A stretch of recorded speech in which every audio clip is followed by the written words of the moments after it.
Capítulo 9. O assédio de Pilatos.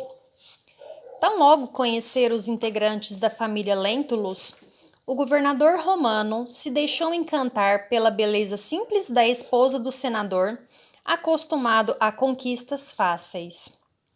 Contrastando com as artificiosas personalidades à sua volta, Lívia era a antítese de todas as falsas concepções de afetividade da maioria das mulheres romanas que se encontravam ao redor do governador. Com exceção de Cláudia, sua esposa, mulher digna dos mais elevados conceitos da tradição romana, mas amadurecida pelos anos, todas as demais eram almas entregues ao turbilhão das aventuras, sem ideais mais nobres do que o de aproveitar as sensações e gastar as horas na procura de prazeres fáceis, mesmo que desrespeitando os sagrados laços matrimoniais. A conduta serena e naturalmente digna de Lívia, envolvida com a preocupação com os dois filhinhos, representava um quadro que perturbava a sensibilidade grosseira de Pilatos, infundindo-lhe ânsias, despertando-lhe desejos, construindo sonhos de conquistas ilícitas, como se a mulher almejada já lhe estivesse garantida pelo poderoso argumento de ser a pretendida pelo governador da Palestina, como, aliás, ele estava tão habituado a fazer. No entanto, Lívia era diferente de tudo o que conhecera. Na verdade, em seu íntimo, Pilatos, o mesmo Oraibe dos séculos do pretérito, reencontrava Lívia, a mesma Tamíris do passado, e se deixava levar novamente pelas mesmas tendências inferiores. Seu espírito, sem compreender o porquê, revivia a excitação emocional de uma afetividade não correspondida, que lhe surgia como um novo desafio e que agora tudo mereceria para ser realizado. Não lhe importava sequer a presença de seu esposo, ao qual ela se ligava pelos laços mais sagrados do verdadeiro afeto. Nem modificavam seus ímpetos conquistadores a existência dos filhinhos do casal. Desejava a todo custo impor-se à mulher cobiçada e aproveitaria as oportunidades para conseguir fazê-lo. Estando a família hospedada na residência do tio de Públio, o pretor Sálvio, com o pretexto de manter conversação com os recém-chegados da metrópole romana, todas as noites o governador se dirigia àquele local, numa conduta pouco comum, mas que era interpretada pelos varões da família Lentulus como um gesto de cortesia e consideração. No entanto, aquilo que ao espírito vaidoso dos homens era visto como enaltecimento, na alma feminina era interpretado pelo seu sentido verdadeiro, a saber, desejo de aproximação ilícita, empolgação emotiva, sentimento inconfessável. Lívia, espírito mais elevado do que seu esposo, facilmente observou os modos comprometedores daquele homem, cujo desejo carnal não acompanhara o envelhecimento do corpo e o obrigava a um comportamento juvenil de entusiasmo e ansiedade.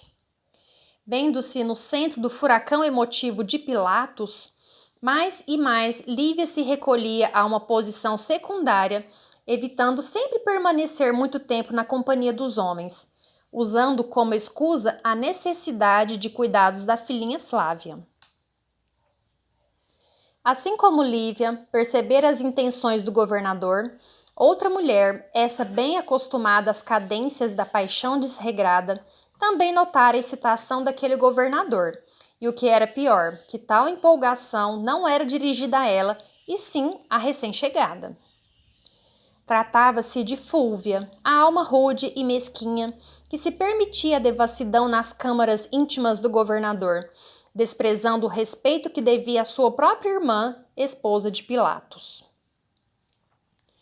Notando os zelos deste para com os recém-chegados e conhecendo a personalidade de seu amante, acostumado às conquistas rápidas e empolgado pela beleza da visitante, não foi difícil que Fúlvia visse em Lívia a adversária perigosa, a mulher competidora com quem deveria bater-se no desafio de manter a influência sobre o governador romano.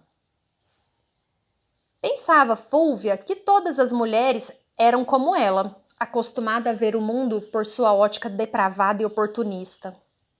E a simples ameaça ao seu posto lhe causava fúria silenciosa e ordenava adotar as necessárias medidas para tirar água fria na fervura daquele homem fraco. Estes fenômenos da emoção ocorriam no interior das criaturas sem que nenhuma palavra que as denunciasse fosse proferida ou rompesse a aparência de correção na conduta de todas. Nas reuniões noturnas dessa primeira semana após a chegada a Jerusalém, encontraremos Públio e Pilatos em colóquio natural, na residência do tio Sálvio.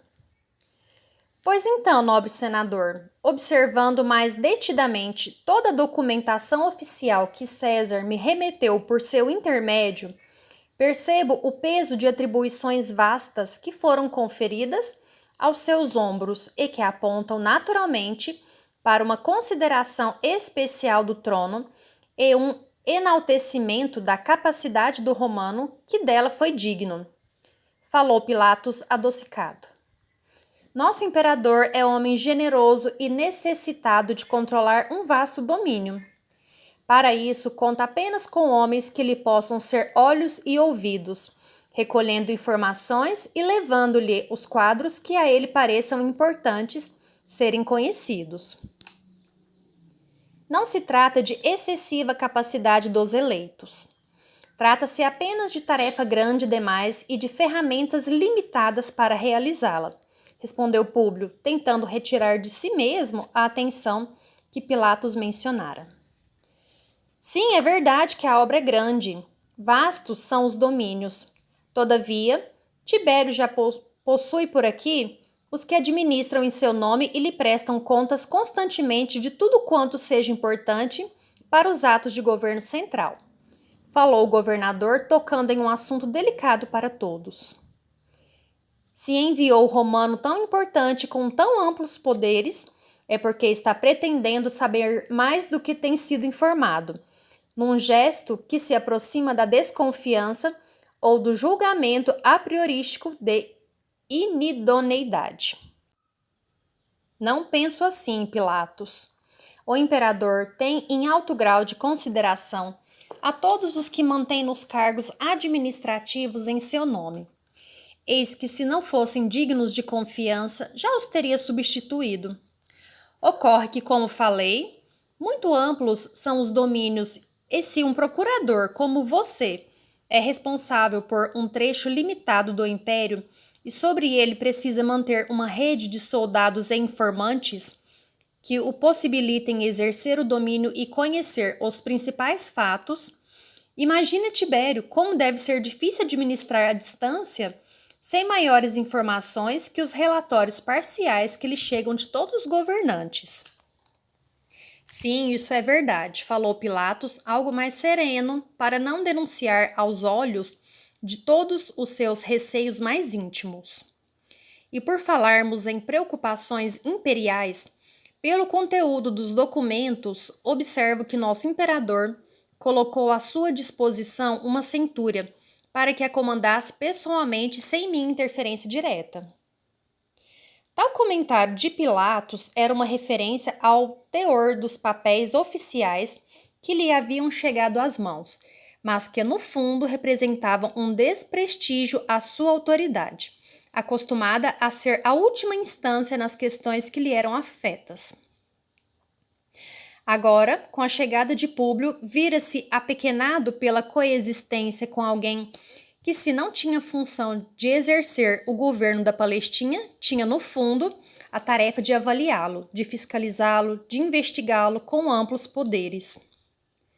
Vendo que o governador tocara no tema delicado e acostumado às manobras políticas no seio do Senado, Públio imediatamente avaliou os temores daquele homem e, para dissuadi-lo de qualquer ideia de antagonismo que poderia dificultar ainda mais a sua tarefa política, junto ao governador da Judéia, respondeu-lhe: Sim, nobre governador, foi desejo de César investir-me do privilégio de possuir uma força militar ao meu comando. Privilégio este que não pretendo utilizar, a menos que seja imperioso fazê-lo, já que me sinto devidamente protegido pela sua hábil capacidade de manter a ordem nestas paragens. Dispensando o comando de soldados naquele momento, Públio sinalizava a Pilatos um gesto amistoso de confiança e aparente submissão, que era muito do agrado do governador, e permitiria que o mesmo se sentisse mais seguro diante da velada ameaça que o senador representava aos seus interesses imediatos e inconfessáveis. Agradeço a confiança depositada em minha capacidade de lhes garantir a segurança e a proteção, e esteja seguro de que sua estada na Palestina será uma agradável e serena experiência no que depender de meus cuidados. A palestra seguia por assuntos de outras naturezas, sem que Públio ou Lívia pudessem atinar para as falsidades que haviam se tornado naturais nos espíritos dessas personagens, afeitas ao comportamento inadequado ao objetivo de suas paixões mais baixas e torpes. Notando que suas investidas em casa do pretor Sálvio eram cordialmente rechaçadas pela mulher do governador, que se ausentava constantemente de sua presença, Pilatos organizou-lhes uma recepção em sua própria casa, na qual iria estar em condições de impressioná-los com o faustoso cerimonial romano e com o que havia de melhor naquelas paragens, imaginando que tal convite lhes seria agradável pelas emoções que lhes produziriam ao reviver as tradições da Roma dos brilhos e caprichos. Não imaginava Pilatos que os lêntulos não se filiavam à extravagante corrente dos romanos desejosos de gozos e volúpias infindáveis, marca dos tempos modernos da capital poderosa que rompia com as tradições patrícias de frugalidade e simplicidade diante da vida. Nesse encontro formal e cerimonioso, tinha certeza de poder contar com a presença de Lívia, que, por cumprimento do dever de acompanhar o poderoso marido, não poderia deixar de comparecer e de ficar sob sua influência pessoal. E para a recepção não seria cortês deixar de lado a figura dos anfitriões Sálvio e Fúlvia, que igualmente foram convidados para participarem. Pilatos esmerou-se no ato de impressionar, pois, sem medir gastos e nem fazer uso do bom senso, produziu um ritual envolvente, onde não faltaram vinho, pratos exóticos que se sucediam nas mãos de servos sem conta, dançarinas, cantores, mas que tiveram o efeito apenas de confirmar no espírito de Lívia e Fúlvia os temores e a desconfiança anteriores. A primeira, com mais cuidado, se mantinha distante das conversações, entretida em amparar a filhinha Flávia, que fizera questão de levar consigo para aquele ambiente em que pesasse o seu estado de saúde fragilizado. Seria o seu escudo protetor na postura digna daquela que desejava lembrar a todos a sua condição principal como mãe desvelada e cuidadosa. A outra, Fúlvia, sentia-se picada em seu orgulho de mulher, para a qual nunca o amante enaltecera sequer com um modesto brinde, que dizer então com uma festa daquelas.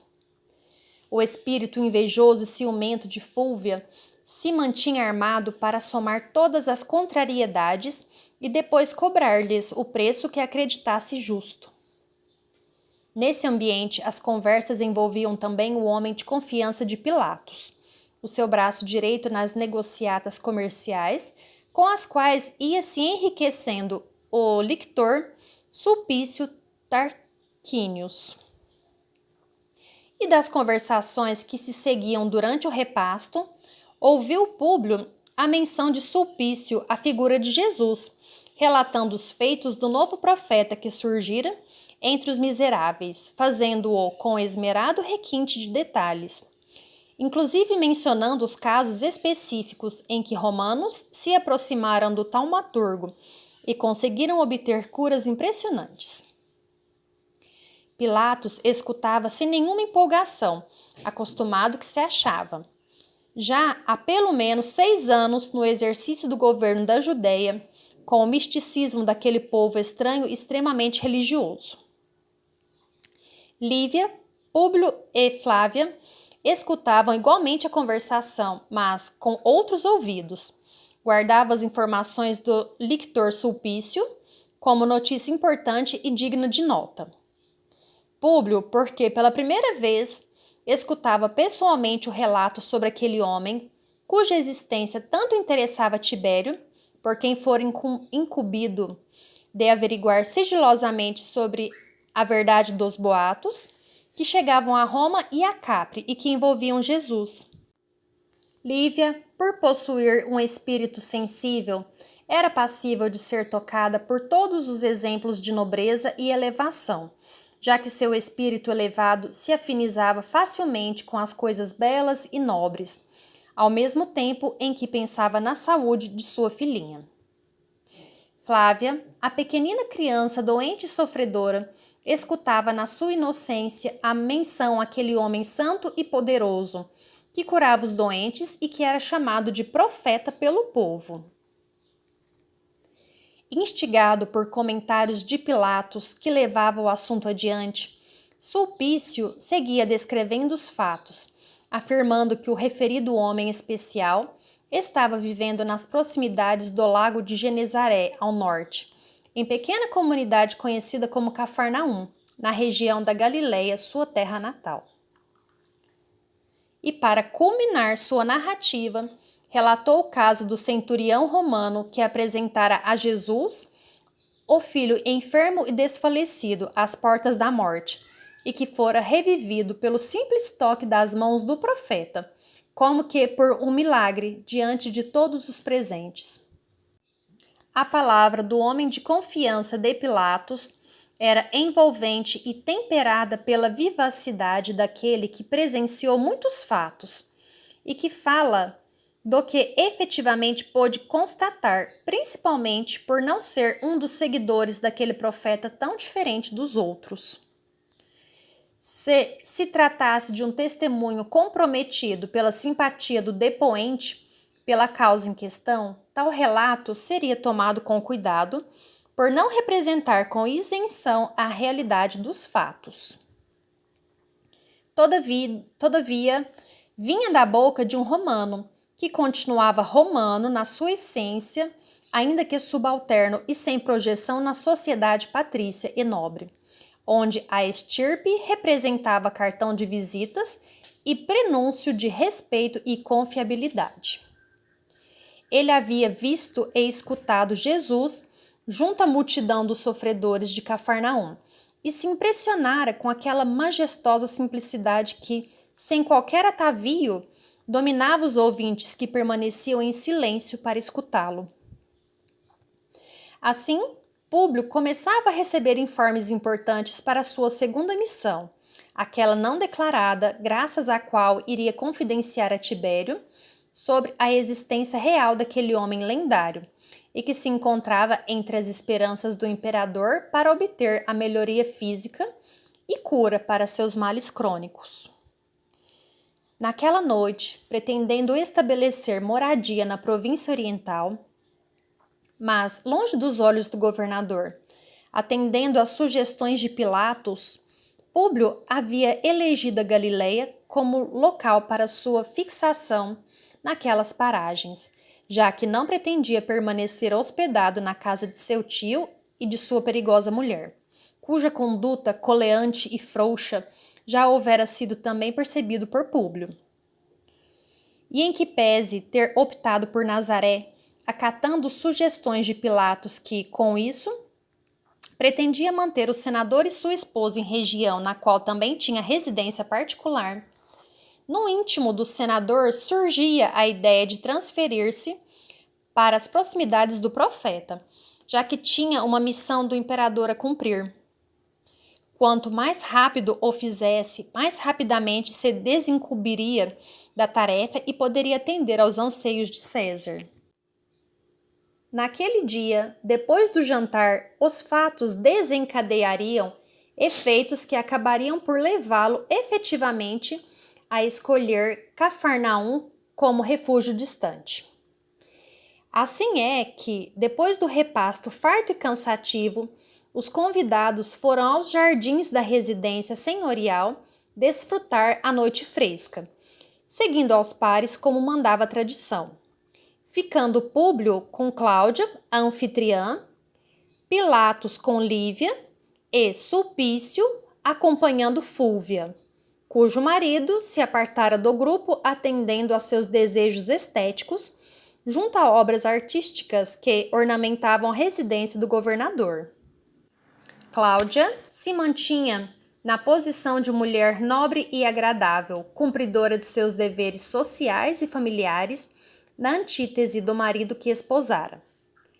Pilatos, contudo, não se punha no lugar que lhe cabia, aproveitando-se das circunstâncias favoráveis, como ele houvera previsto, para iniciar o cortejamento da mulher alheia, tentando ser envolvente e sutil nas suas indiretas, que chegavam ao coração nobre de Lívia como petardos dolorosos e difíceis de suportar, como lhe impunha a condição de convidada. Valendo-se do natural distanciamento entre os pares na lenta caminhada pelo vasto local, Pilatos declarou-se a Lívia e escutou dela a natural recusa que não era costumeira aos seus ouvidos. No íntimo de suas almas reviviam as experiências antigas e pregressas já relatadas no capítulo anterior, e para a infelicidade de Lívia, que se via ferida pelas palavras insinuantes, o espírito de Pilatos continuava a ser quase o mesmo arrogante e conquistador do pretérito. Sem tirar os olhos de ambos, Fúlvia acompanhava o caminho do casal, procurando manter-se atenta a todas as cenas, ainda que não lhe fosse possível captar os pormenores do colóquio pelas vias auditivas. Sulpício, ao seu lado, sentia-se orgulhoso por acompanhar bela mulher, cuja vida dissoluta conhecia detalhadamente. E por isso mesmo almejava a oportunidade de, ele também, receber-lhe os favores carnais que imaginava fáceis e envolventes. Já lhe havia proposto de forma direta a possibilidade de servir-lhe com zelo e afeto sincero, em troca de uma oportunidade em sua intimidade. Mas Fúlvia recusara, não por lhe ser indiferente a proposta de aventuras sexuais, mas porque na sua concepção romana, Sulpício era um empregado de Pilatos, e entre deitar-se com ele e com seu patrão, para sua condição de mulher, seria mais importante entregar-se ao mais poderoso ao invés de aventurar-se com o subalterno. Pudores em meio da depravação, típicos do ser humano em crescimento a partir da ignorância. Fúlvia, no entanto, observara o desejo de Pilatos nos gestos, nos olhares, na maneira encantadora com que ele se dirigia a Lívia e na situação inesperada que os envolvera, durante a qual tomara entre as suas a mão da esposa do senador, porquanto diante de tão pesados dardos energéticos de Pilatos, Lívia fora presa de um abatimento e desfalecera momentaneamente, tendo sido impedida de cair por vetusto tronco de árvore ali existente, onde se apoiara, e pelas mãos do governador que, temendo a queda da delicada mulher desejada, como se disse, segurara-lhe pelas mãos num gesto que à distância poderia ser interpretado como um enamoramento, mas que em realidade mais não era do que uma imposição do estado fragilizado de Lívia. Tão logo se sentiu invadida pelo toque físico do adversário astuto, Lívia recobrou-se e, aproveitando-se da chegada de Públio e Cláudia, retomou a conversação com o esposo e anfitriã, ignorando as investidas de Pilatos e deixando-o sem qualquer outra palavra durante o restante da noite. Tal fragilidade física de Lívia soara ao espírito conquistador de Pilatos como o preâmbulo de uma capitulação, pois fora por ele interpretada como um sentimento correspondido em luta contra a sua condição de esposa e mãe, nos conflitos entre os desejos ocultos e as virtudes naturais de sua alma feminina. Para Pilatos, Lívia dava mostras de, ainda que lhe recusasse o assédio com palavras claras, era traída pela reação orgânica que indicava a emoção que a levara ao desequilíbrio físico. Isso era estímulo para a continuidade de suas empreitadas indignas, acostumado que estava ao estratagema usado com outras, que sempre iniciavam o relacionamento recusando formalmente os seus convites para, logo depois das primeiras investidas, entregarem-se ao desvario completo em sua companhia. Fúlvia via tudo de longe e com os olhos voltados para o centro dos acontecimentos, levou Sulpício igualmente a observar os fatos acima narrados. Vendo a cena com os olhos da maldade e da depravação que lhe corrompiam o espírito, e sabendo da maneira sedutora com que Pilatos se conduzia com as mulheres, imaginou que Lívia estaria sendo cooptada pela sua teia pegajosa, tornando-se a nova conquista do governador. Dirigindo-se a Fúlvia, ironizou-a dizendo: "Pois eu não sabia que você já tinha caído em desgraça junto ao governador, trocada assim tão depressa por outra mais nova nessas terras. E eu que venho me oferecendo como fiel e dedicado servidor de seu afeto, só tenho recebido sua repulsa." Falava astuto para produzir o efeito de ferir o coração decepcionado de Fúlvia, ao mesmo tempo em que desejava apresentar-se-lhe como um homem que lhe valorizava a companhia, enquanto Pilatos desdenhava dela e a trocava descaradamente por outra.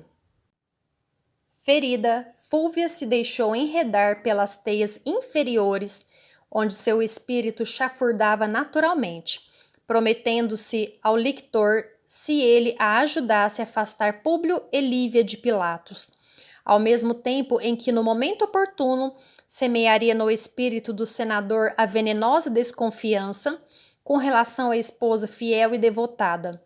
Dupla maneira de vingar-se daquela que parecia ser a pudica matrona romana, mas que aos seus olhos valia-se de sua condição socialmente elevada, para dar vazão às torpezas mais baixas.